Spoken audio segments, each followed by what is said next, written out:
I made a video recently. What I now realise is the worst video I've ever made. And I want to talk about it. Not just to say sorry, which I definitely am, by the way, but because this channel is all about us learning to be better writers together. And I thought this was a really novel opportunity to not make some generic apology video where I'm like on the kitchen floor, like just feeling sorry for myself, but to make a video essay breaking down my mistakes, my stupid opinions, so you can learn from them and never need to make them yourself. And do you want to know the strangest part of all of this? It's how I'm feeling an emotion right now that I didn't even know existed until I started feeling it a few weeks ago. The best I can describe it is it's like when you make a mistake, a genuine mistake that has caused bad things to happen, but you've learned so much because of this mistake. It's helped you identify and fix so many stupid opinions that you used to have that you can't bring yourself to regret it. And it's while feeling this bonkers emotion that I'm compelled to say sorry. I am so sorry I subjected you guys to that abjectly crappy video I made on Dune. But at the same time, I'm also compelled to say, I'm glad.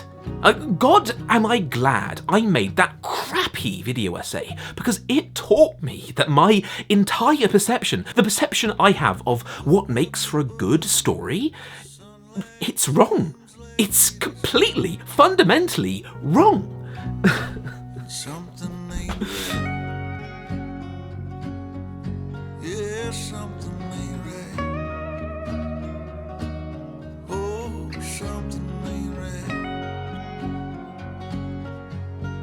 But let me stress, I really am sorry, despite the fact I don't actually regret anything. But in order to explain why, we're gonna need context.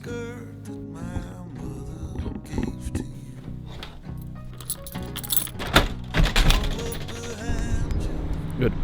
So I made a video on Dune a couple of months back, and my take was that the movie wasn't as good as it could have been because it didn't have a conventional story structure. The original book's plot more or less looked like this, but because the movie adapted just the first half, the plot for last year's Dune, it looks more like this. Yeah. And my take is that therefore meant the movie was bad. And like, making matters worse, I had the goddamn balls, like just the pure hubris, to attempt to rewrite Dune in that video. You know, Dune. Like, literally, like, one of the greatest sci-fi stories of all human history. I actually tried to rewrite it in that video. Thousands of people, literally thousands of people, were just so angry at me, just so pissed off that I had the balls to do that. And in hindsight, I entirely agree with those people. It was pure just hubris that I even tried. But that isn't why I took the video down. I did that because I realise now that in that video, I said something so problematic. And, you know, not problematic in the sense of, oh no, I'm getting cancelled on Twitter. Oh, like, not that kind of problematic. But more so, I gave out writing advice that is truly bad advice to give. Such bad advice, in fact, that if you accepted what I said in that video at, like, face value, you would be a worse writer for it. And that's not ideal, seeing as the point of my channel is to give out writing advice. I messed up bad. It was the worst video I ever made. I thought Dune 2021 was bad because the inciting incident, instead of happening at the 12% mark of the story, which is the correct place to put it, it instead happens at the 50% mark of the story. Like, I mean, for Blake Snyder's sake, Villeneuve, what next? Having climaxes in the first half of the story? Having no climaxes at all? Villeneuve, you madman! You'd kill us all! Or so I thought at the time. But as a disciple of the three acts, I knew this right here was heresy. Look at it. Like, this has to be bad writing. So I made a video essay explaining this immutable fact. Then I released it. Fuck. Is this how you get your sick kicks? What? It's just an ordinary crabby... Oh my goodness! Yeah, when you're a video essayist and you make a video which has got like a like bar like that, you haven't just released a hot take, you've made an outright bad take. And when so many of you turned around and told me how badly I missed the mark on this one, it broke me. And you do not want to know how much I wish that word was hyperbole. And let me stress, I'm not blaming anybody but myself for how I messed up here, because I am the one who did the big stupid. But the main reason why the incredibly negative reception put me into, like, I'm not even going to lie, into an outright depression for like a full 10-day period where I couldn't even do anything at all, it's not because of the negative nature of the feedback in itself. Like, very weirdly, I'm fine with knowing there are some people out there who genuinely hate the closer look. I'm not going to name names, but I'm aware of some content creators who actually like hate me because they've said it several times that they just don't like me and they didn't know I heard it and them say it. But yeah, I'm fine with it. I'm totally fine with knowing there are people who hate me, which is a very weird thing to say. I don't know why that is. Maybe the fact I've got Asperger's, and that maybe that plays into it, because I've always been a bit socially weird throughout my entire life. The real reason why I got hit very hard by this is because when you release a take and 20% of your audience turns around and says just with total confidence, this is a bad take, it therefore must be a bad take. And when that take is nothing but you saying your core beliefs as to what makes for a great story, and then you consider how it's my lifelong dream, like it's my dream in life to be a novelist one day. You get where I'm going with that. you get where I'm going with that. It totally undermined my confidence that I could achieve my lifelong dream. And it took me a while to psychoanalyze myself and figure that bit out. And when I did, I knew immediately that a part of me had to die. And it did. And now I'm through the tunnel, I can't help but realise I've never been so happy to be so humiliated before. I feel so happy right now, like I genuinely do. And it's because while I am content with being right, as is everyone basically, I'm more content with being wrong. While I only ever say my true opinions on this channel, and let's be straight, if any critic doesn't do that, they are therefore worthless as a critic because they aren't doing their job properly, I do realise I have a tendency to play the devil's advocate a bit too much. Like where when I have an idea, an opinion, a take that disagrees with the masses, I get a little bit too excited to make that video. It's like my inner Palpatine comes out, and I revel in the idea that I'll cause all of this hate directed towards me because of this video. And like, that's such a weird way of phrasing it, but that is it. I am like Palpatine. It just fills me with excitement, the idea that people might hate my video. I don't know. I realise that's a flaw of mine, one that I need to work on. But my working theory as to why I subconsciously look forward to everyone attacking my opinions and embarrassing me. It's not because I'm a masochist and enjoy being publicly embarrassed. At least not entirely. It's because I learned a lesson a while back, and it's one that has helped me become a proper adult. It's that mistakes are unfairly demonised because most of the time they're nothing but good. It's that when you take the stance of devil's advocate, people are more likely to rigorously analyse your reasoning, meaning that they're more likely to unearth certain flaws and issues with your opinions, making you more aware of them, making it far easier for you to fix them. That's probably why I do it. I constantly disagree with the masses because it's like it's some kind of subconscious desire for self-improvement. It's also that I have read so many theory books on the craft, like 3-act structure this, show don't tell that. I've seen so many YouTube videos on the writing craft, and like while what I took away from that all was useful, I'd honestly trade it all away for a handful of good mistakes. The kind of mistakes that, if you're reflective enough and humble enough, you'll get a whole semester's worth of learning out of it. And this whole deal, it has been the best possible kind of mistake. The kind of mistake that you'd just be a genuine fool to regret. But alright, here's what I've learned. So many of the rules we're all told a story must have to be compelling, they're totally optional, and we all know that expression, there are no rules to storytelling, right? But it's only in the past few months that I've realised how incredibly deep that rabbit hole goes. Here's one for you. What if you wrote a story where the rising action doesn't start at the bottom, but rather here? Scene 1 is your protagonist already on the adventure. It begins in medias res, and from here on, the quest only progresses as they continue down the main plot. While this happens, however, you offset the fact you've basically skipped your first act by interlacing flashbacks between each scene to fill the audience in. The audience is gradually piecing it all together until at the halfway point, the flashbacks have finally caught up with the beginning of the story, so you then continue the main plot in the conventional way from then on. If you ask me, that sounds like a perfectly compelling story structure. I see no reason why that wouldn't work. And here's the kicker. Where is the inciting incident? Seriously, where is it? Because you might think, well, it's in the middle, right? Because that's when it's shown to happen. But the problem is that doesn't really work, because the inciting incident is when the plot starts chugging along. Only this is more of a sort of flashback. The plot's been chugging along at full pelt for a while now, hasn't it? What's the other answer? Well, it's got to be right at the start here, right at the very start. But the problem is that doesn't pan out either, because the inciting incident is when the protagonist gets incited. Only they've been on their journey since before this point in the story. Ultimately, we're having an in medias res beginning, which is Latin for in the middle of things, and a story can only fit that definition if the inciting incident happens here, before the story even begins. This story simply mutilates the traditional 3 acts. Blake Snyder would be rolling in his beat sheet-laden grave if he were to hear such a perversion of traditional structure as this exists.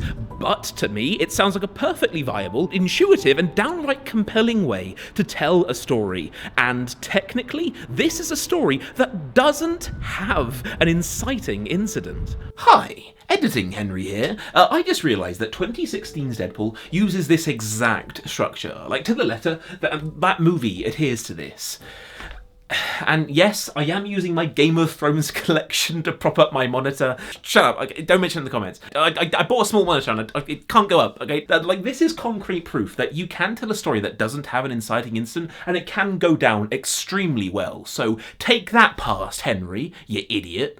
And if I somehow lose the war in the comments and everybody disagrees with me, again, how about we do the exact same thing, but this time we totally cut out the flashbacks. But what happened before the story is left as a total mystery, and that's part of the intrigue of the whole story, until in the very climax of the story, what kicked the plot off, the inciting incident, is finally revealed as the conclusion of the mystery. If you thought the inciting incident happened at the midpoint with that last example, where in the Sam hell is it now?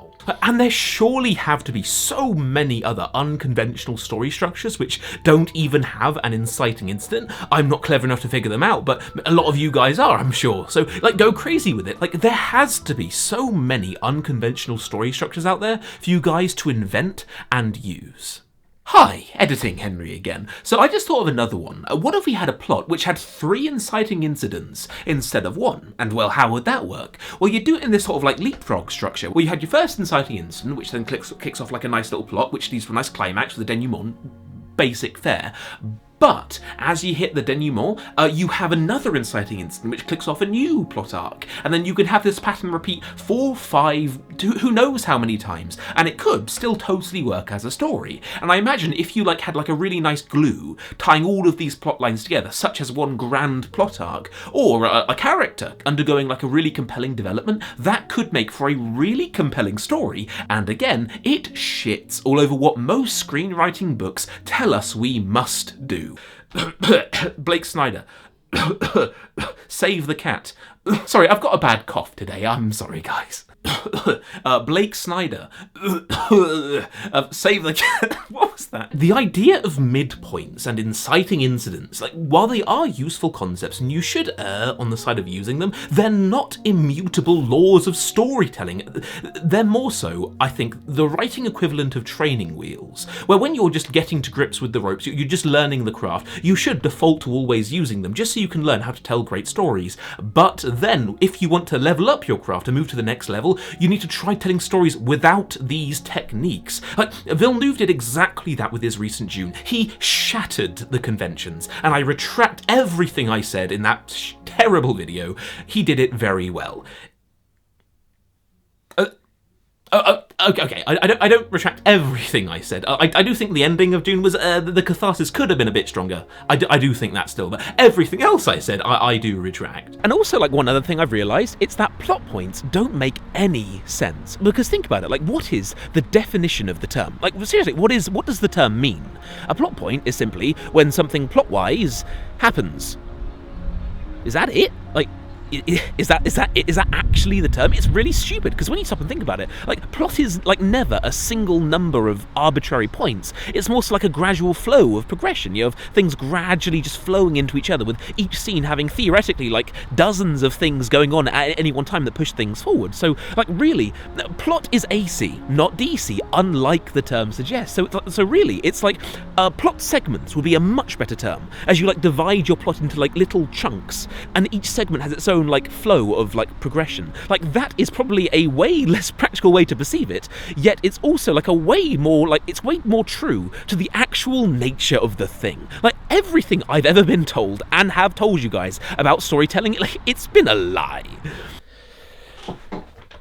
Okay, so maybe past me was being a bit too dramatic there, with saying everything I've ever said was wrong.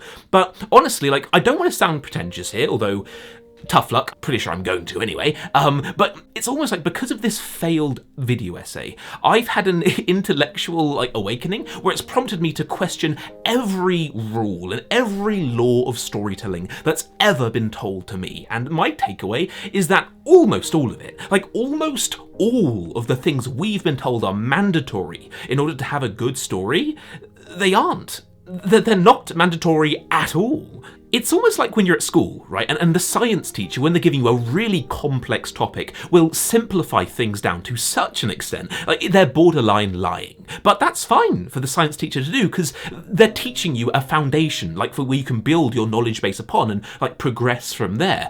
But the key is to progress from there, like not to linger there. Like, doing that's a terrible mistake. You will be a worse writer for it.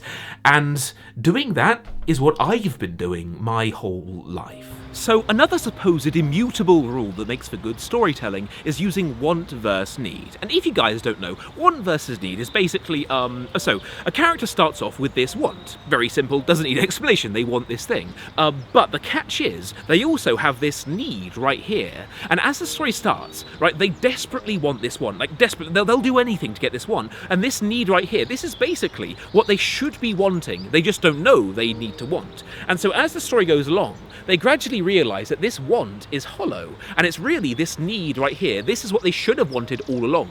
And gradually them realising that these two things need to swap places, basically, that is like the lesson they learn. That right there is their arc.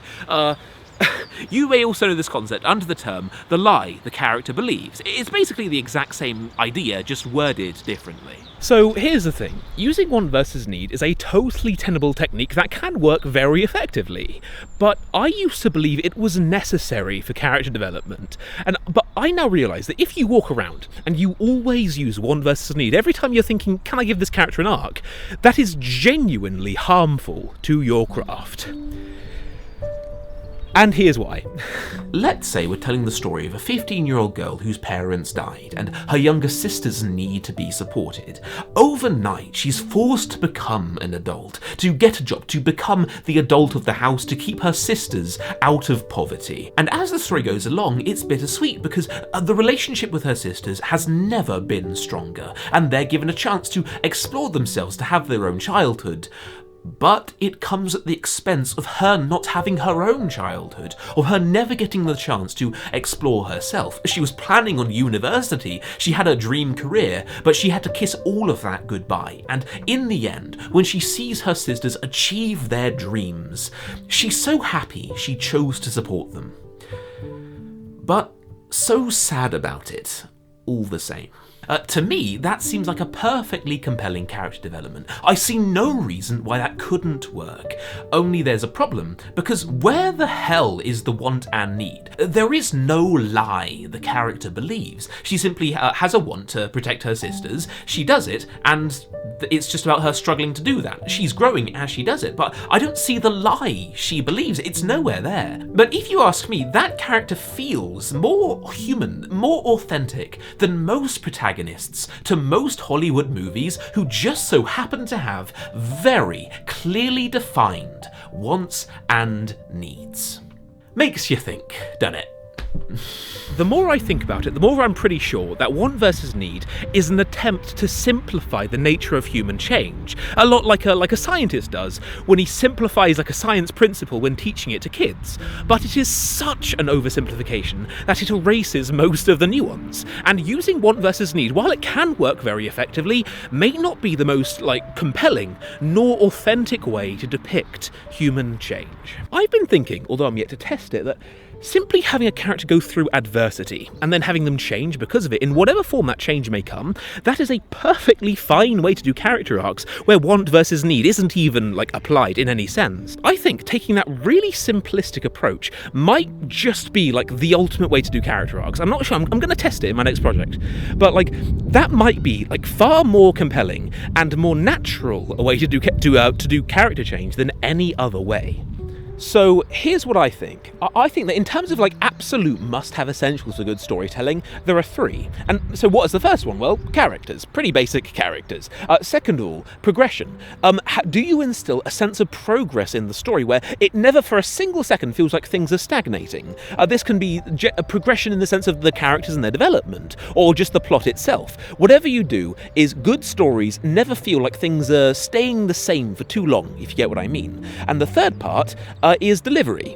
Do you deliver on the promises of your story? And do you deliver on them in such a way where the viewer thinks as they come out of the cinema, or the reader thinks as they put your book down, that the time they invested in your story, it was all worthwhile?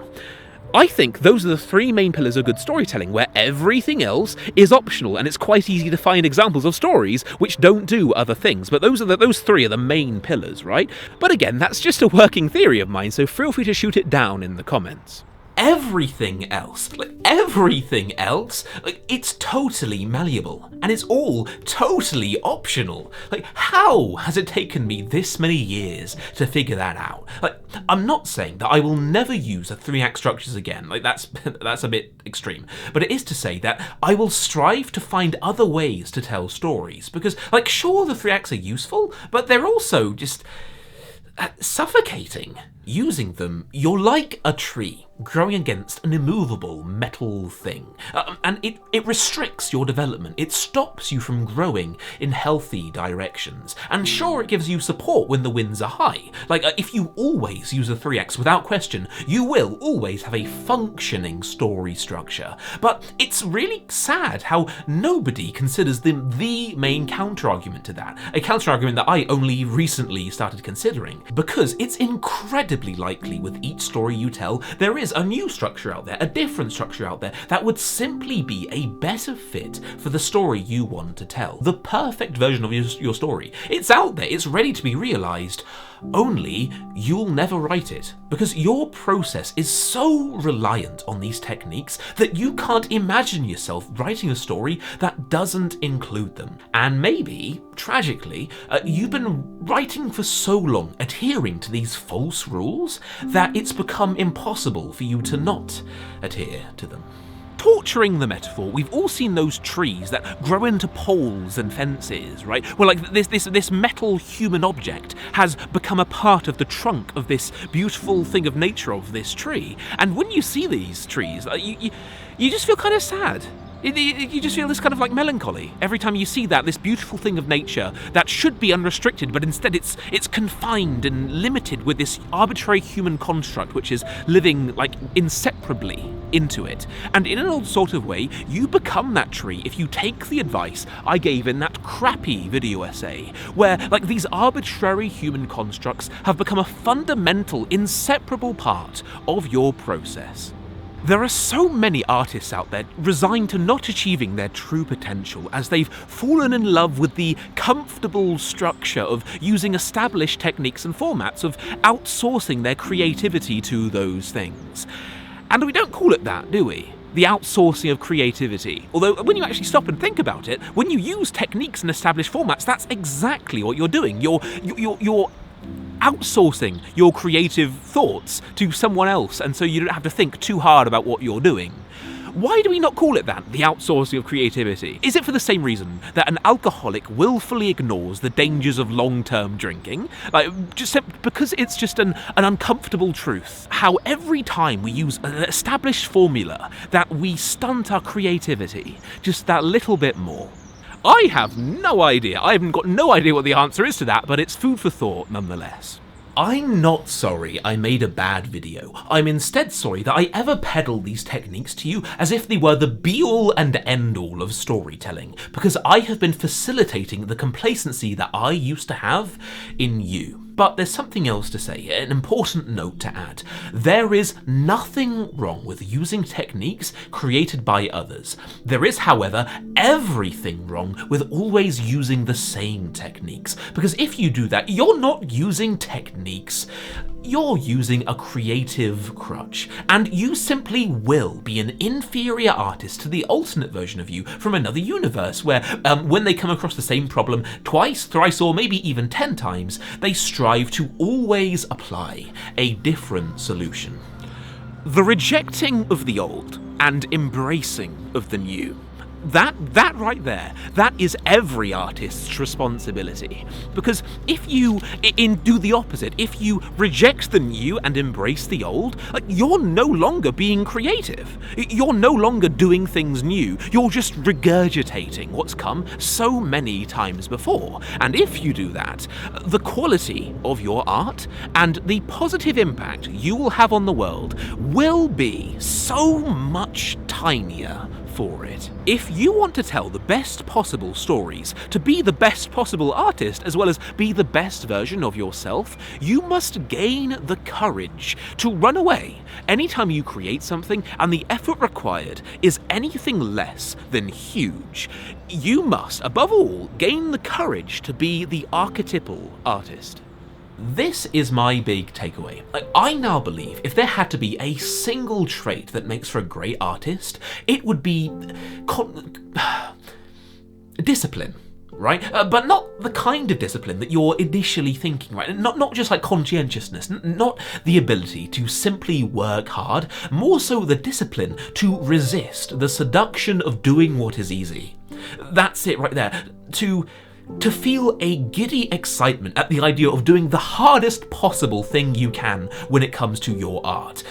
That is greatness right there. That mindset, that exact precise mindset is what the greatest artists throughout history have had, I think. I think that's what their mindset. And the reason why I think this is because if this mindset is maintained over time, what is a hard task for you today, in a year's time will be dead easy. And for this future version of you in a year's time, what will be a hard task for them will become easy for them too, as they've endlessly just continued this cycle of self-improvement, getting better and better and better. And you'll be doing this forever.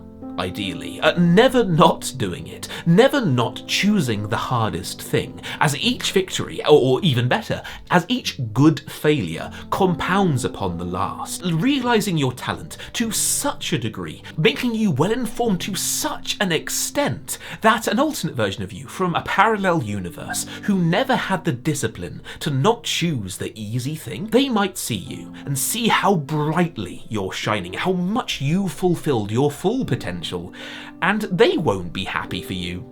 They'll just be jealous.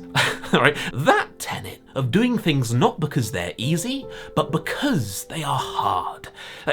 I've always respected Christopher Nolan, and I think I've only just realised this precisely is why. Because he has this mindset. He has a mindset that all of us, if we aspire to be the best versions of ourselves, must adopt. It has no superior. It is the ultimate mindset for any artist to have. That is the lesson I learned. So I've got a problem with the video essay space, including myself, mind you. There's a massive issue that we have, all of us, all creators within the video essay space have been falling for. The one exception I can think of is perhaps Hello Future Me. And it's an issue where we're not getting personal enough with you. Basically, when you watch our video essays, you'll see a construct. You're not actually seeing the personality of the person who made it. It's like it's filtered and it's all scripted and they're presenting a false version of themselves to you, and it's not like disingenuous, like it doesn't like feel like they're lying to you, but also you're not really getting to know the person behind the camera. I have been massively falling for this issue. Most other creators have too. I think maybe perhaps Michael behind Lessons from the Screenplay, Sage from Just Right, Jack from Now You See It. Basically every video essayist has been pretty much doing this. The one exception I can think of is Hello Future Me, because like he's been getting really personal with his content, and I think that's Tim. Just on the off chance you're watching, you're doing great. Like you've totally like you're not falling for this problem, don't worry for it. Like, I want to change that for this channel, at the very least, because I won't lie, I've been in a bit of a rut lately with the closer look. For the past year, I just haven't really been fulfilled by it. And you'll see that. I did that whole green screen. I went through my green screen phase, if you remember, with my Wonder Woman video and my Batman video and another one I did, I think. I was just testing and trying out new things, and I believed that the reason why I wasn't being fulfilled from the closer look was because I was basically doing all of the stuff I said you shouldn't do in this video, where I was basically sticking to the same formulas. And while that was partly it, I think most of the reason is just I wasn't getting personal enough with you guys. I want to kind of like twist the direction of the closer look, where I'm still doing video essays basically exactly like I always did, but I'm also going to make more videos like this, where it's sort of like me musing on the craft with you guys, as I'm basically just sharing my journey as I'm like learning lessons as a writer personally. And it'll be like videos like this, sort of like well-produced vlogs on writing. I'm very interested to see how this video goes down, because I'm pretty sure nobody at all on YouTube is doing videos exactly like this, where it's sort of like it's a relatively well-produced vlog that is all about writing. It's all about sort of the craft. That's basically like the mentality I had behind creating this, and do let me know if it worked for you. Yeah, if you want to see me make more videos like this, please like give me some positive reinforcement by like liking the video and giving a comment. I really could use some feedback on whether this works or not. Also, fun fact, I have a Discord server which is basically full of writers just like me and probably just like you, where we're just kind of trying to learn the craft together. So if you want to join like a community of like writers and like just talk about things and like workshop ideas and like talk about the struggles of writing life, do join my Discord server. There is a link in the description down below. You're welcome there, and I'm very active there too. So if you want to talk to me and like ask me questions about like specific like writing issues you've got, I will answer them in that Discord server. Also, please do remember to support me on Patreon if you can spare just like $1 a month. Like literally just like $1 a month